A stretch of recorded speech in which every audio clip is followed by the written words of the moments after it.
চোখ যেভাবে ঘুরে, মানে বউকে যেভাবে উঠতে বলে সেভাবে উঠে, বউকে যেভাবে বসতে বলে সেভাবে বসে, তার নাম ক্ষমতা। আয়েশা রাদিয়াল্লাহু তাআলা আনহা বলছেন, তার বদনামের কথা, তার খালাকে নিয়ে পেশাব পায়খানা করতে বাইরে গেছে, তো ফিরে আসার সময়তে তার খালা পায়ে কাপড় বেঁধে পড়ে গেছে। তখন তার খালা বলছেন, মেজটা ধ্বংস হোক। তখন আয়েশা রাদিয়াল্লাহু তাআলা বলেন, কি খালা, মেজটা হচ্ছে বদরি সাহাবী, আপনি তার বদদুয়া করলেন কেন? কেন খালা বললেন মেজটা ধ্বংস হোক? ছি ছি ছি ছি খালা, এটা কথা হলো? মেজটা হচ্ছে বদরি সাহাবী, বদরে উপস্থিত ছিলেন, বদরের যুদ্ধে। তখন খালাতে বলছে, এই খাকের মেয়ে, তুমি জানো বগুড়ার ভাষায় ধুর হামদা, তুই জানিস ঘটনা কি? কি খালা, মেজটা তো তোর নামে বদনাম করেছে, তুই নাকি সাফনের মুআত্তালের সাথে জেনা করেছিস, এটা যে সবাই বলছে। মেজটা বলে বেড়াচ্ছে, খালা এ কথা কি আল্লাহর নবী জানেন? হ্যাঁ। খালা এ কথা কি আমার আব্বা জানেন? হ্যাঁ। খালা এ কথা কি আমার আম্মা জানেন? হ্যাঁ, সবাই জানে। একটু পরে আল্লাহর নবী এসেছেন বাড়িতে। তখন আল্লাহর নবীকে আয়েশা বলছেন, আমি আমার বাপের বাড়ি যেতে অনুমতি চাচ্ছি। বুখারী মুসলিমের হাদিস। আমি বুঝাতে পারিনি কি বলতে চাচ্ছি। আমি বুঝাতে চাচ্ছি যে আয়েশা বাপের বাড়ি যাবে, তাই অনুমতি চাচ্ছে কার কাছে? স্বামীর কাছে। আমি যদি বুঝাতে না পারি, তাহলে আমি অক্ষম, জাতিকে বুঝাতে পারলাম না যে ধর্ম কাকে বলে। আপনার স্ত্রী আপনাকে না বলে পা বাইরে ফেলতে পারে না, এই কথা মুহাম্মদ সাল্লাল্লাহু আলাইহি সাল্লাম বলেন। পৃথিবীর সবচেয়ে দামি মহিলা এই জটিল পরিস্থিতিতে স্বামীকে না বলে বাড়ির বাইরে যেতে পারছেন না। বাড়ির বাইরে যাওয়ার কোনো অধিকার নেই। আর একটা ঘটনা দেখবেন, শুধু খালি ওই যে স্বামী কবরস্থানে এখানে দাঁড়িয়ে হাত তুলে দোয়া করছেন, এইটুকু গেছেন বাইরে, তাই মাথায় কাপড় দিয়ে যাচ্ছেন। উনি বলছেন যে দেখলাম আল্লাহর নবী আমার পাশে শুয়ে গেলেন জুতা স্যান্ডেল কাপড় চোপড় রেখে, তারপর তিনি ভাবলেন যে আমি ঘুমিয়ে গেছি, কিন্তু আসলে আমি ভান করে ঘুমিয়ে আছি। আমি আল্লাহর নবীকে দেখবো তিনি যান কোথায়, আমি ঘুমাইনি, আমি ভান করে ঘুমিয়ে আছি। তিনি উঠলেন, জুতা স্যান্ডেল নিলেন, কাপড় নিলেন, ধীরে দরজাটা খুললেন, বাইরে চলে গেলেন। আমিও উঠলাম, কাপড় চোপড় নিলাম, মাথায় কাপড় দিয়ে নিলাম। গভীর রাত, এই 20 হবে, মসজিদে নববী থেকে কবরস্থান পাশে আছে, 20-30 না হয় হলো।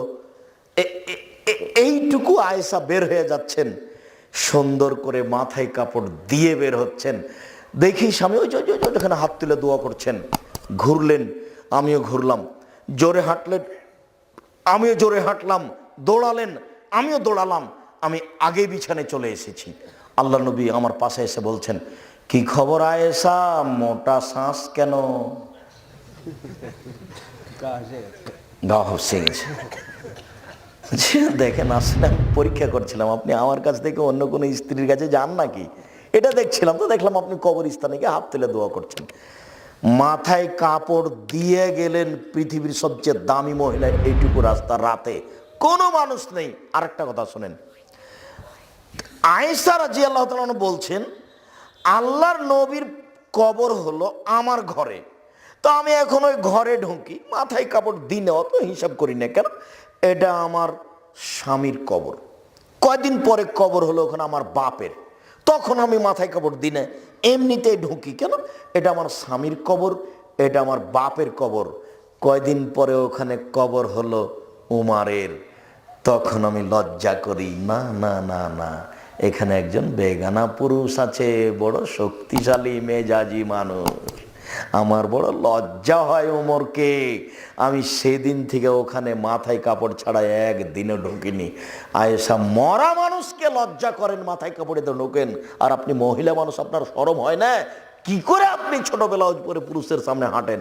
আপনার একটু লজ্জা হয় না কেন? কি করে আপনি মাস্টার ডিগ্রি পাস মহিলা, আপনার মাথায় কাপড় নিয়ে দিন রাত ঘুরে বেড়াচ্ছেন? আপনার একটু লজ্জা হয় না কেন? শরম হয় না কেন?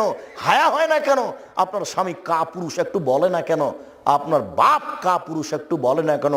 সব মিলে সংসার, বাপ মিলে সংসার, স্বামী মিলে সংসার, স্বামী স্ত্রী মিলে সংসার, লাঠি দিয়ে সংসার, এ কথা মুহাম্মদ সাল্লাল্লাহু আলাইহি সাল্লাম বলেছেন, আমি বলিনি। আমি এখানে বলার কিছুই না, কেউ না। আয়েশা একটা মরা মানুষকে লজ্জা করছেন, কথা মনে হয় বুঝাতে পারলাম না। জি, শুকরিয়া, জাযাকুমুল্লাহ খাইর। আপনি কথাটা স্মরণ রাখেন, সময় আপনি বলতে পারবেন যে বিষয়টি এরকম। সম্মানিত দিনী ভাই বোন, আমরা এই অংশে খুব তাড়াতাড়ি এসে আরেকটা ছোট্ট অংশ বলে শেষের অংশের দিকে যাচ্ছি। আরেকটা অংশ হচ্ছে এই, রাসূল সাল্লাল্লাহু আলাইহি ওয়াসাল্লাম বলেন, মান কানাত লাহু ওয়ালিদা ফাআল্লামাহা ফাহসানা তালিমাহা ওয়া আদ্দাবাহা ফাহসানা তাতিবাহা। কারো যদি কাজের মেয়ে থাকে, সেজন্য তাকে শিখিয়ে দেয়, সুন্দর শিখিয়ে দেয়, শিষ্টাচার শিখিয়ে দেয়, সুন্দর শিষ্টাচার শিখিয়ে দেয়, তাহলে তার ডবল নেকি। ছেলে মেয়েকে তো পড়াতে হবেই, কাজের মেয়েকে পড়াতে হবে, কাজের মেয়েকে শিষ্টাচার শিখিয়ে দিতে হবে। আমি আর আপনি বুঝতে পারলাম না শিষ্টাচার কাকে বলে। সম্মানিত দিনী ভাই বোন, সেই দিনের হাদিসটা কি মনে আছে? যে জাবের রাদিয়াল্লাহু তাআলা আনহু আল্লাহর নবীর সাথে যুদ্ধ করে আসছিলেন, মদিনায় ঢুকবেন, তখন আল্লাহ রাসূল বলেন, এই থামো, বাড়ি যেতে পাবে না, এইখানে অবস্থান করো, সকালে মদিনায় ঢুকতে হবে, এখন নয়। তখন জাবের বলছেন, আল্লাহর নবী, আমি নতুন বিবাহ করেছি, আমাকে বাড়ি যেতে অনুমতি দেন। তখন আল্লাহ রাসূল বলছেন, বিকরা নাম সাইয়্যিব, কুমারী মেয়ে বিবাহ করেছো না তালাক প্রাপ্তা মেয়ে বিবাহ করেছো? তখন তিনি বলছেন, সাইয়্যিব, তালাক প্রাপ্তা মেয়ে বিবাহ করেছি। তখন আল্লাহ রাসূল বললেন, হাল্লা বিকরান তুলাইবকা, তুমি অবিবাহিতা মেয়ে কেন বিবাহ করলে না? তুমি তার সাথে খেলতে, ও তোমার সাথে খেলতো, তুমি তার সাথে খেলতে, ও তোমার সাথে খেলতো। আল্লাহর নবী তো যা বললেন। এখন জাবের রাদিয়াল্লাহু তাআলা কি বলছেন শুনেন। আল্লাহর নবী, আমার বাপ উহুদের যুদ্ধে শহীদ হয়েছেন 6টা মেয়ে রেখে, আমার 6টা বোন আছে, আমার বোনদের সমবয়সের মেয়েকে আমি বিবাহ করতে চাইনি। আল্লাহর নবী, আমার বোনদের সমবয়সের মেয়েকে আমি বিবাহ করতে চাইনি। কেন? লেতুয়াদ্দেবাহুন্না, আমার স্ত্রী যেন আমার বোনদেরকে শিষ্টাচার দিতে পারে। বলে তুয়াল্লেমাহুন্না, আমার স্ত্রী যেন আমার বোনদেরকে শিখিয়ে দিতে পারে। 3, বলে তুরাজ্জেলাহুন্না, আমার স্ত্রী যেন আমার বোনদের মাথার চুল চিরুনি করে দিতে পারে। সৌদি আরবে জন্মের 7 দিনের দিন মাথা নেড়ে করা হয়, আর মাথার চুল ছোট করা হয় না, যার জন্য মাকে যত্ন সহকারে মাথার চুল চিরুনি করে দিতে হয়। আমি আমার বোনদের সমবয়সের মেয়ে বিবাহ করিনি 3টি কারণে। 1, শিষ্টাচার। বলো যুবক, তোমার ছোট ভাইয়ের প্যান্টটা টাকনুর নিচে আছে, এটা কোন শিষ্টাচার? বলো যুবক, তোমরা সবাই বাড়িতে ঢুকছো সালাম ছাড়াই, বলো এটা কোন শিষ্টাচার? বলেন আপনার দিনী ভাই, আপনারা সবাই বাড়িতে আছেন, আপনার বাড়িতে চলাফেরা হচ্ছে, সবাই কেউ যখন বিদায় নিচ্ছে তখন টাটা বাই বাই বলে বিদায় দিচ্ছে, সবাই আপনারা বাম হাতে খাচ্ছেন, পান করছেন, এটা কোন শিষ্টাচার? একটুকু কেন আপনাদের শিষ্টাচার বলে একটু শরম হয় না? আপনার বাড়িতে একটা মোবাইল রিং হচ্ছে, অন করে আপনি বললেন হ্যালো, কেন আপনি বললেন না আসসালামু আলাইকুম? বলেন এটা কোন শিষ্টাচার?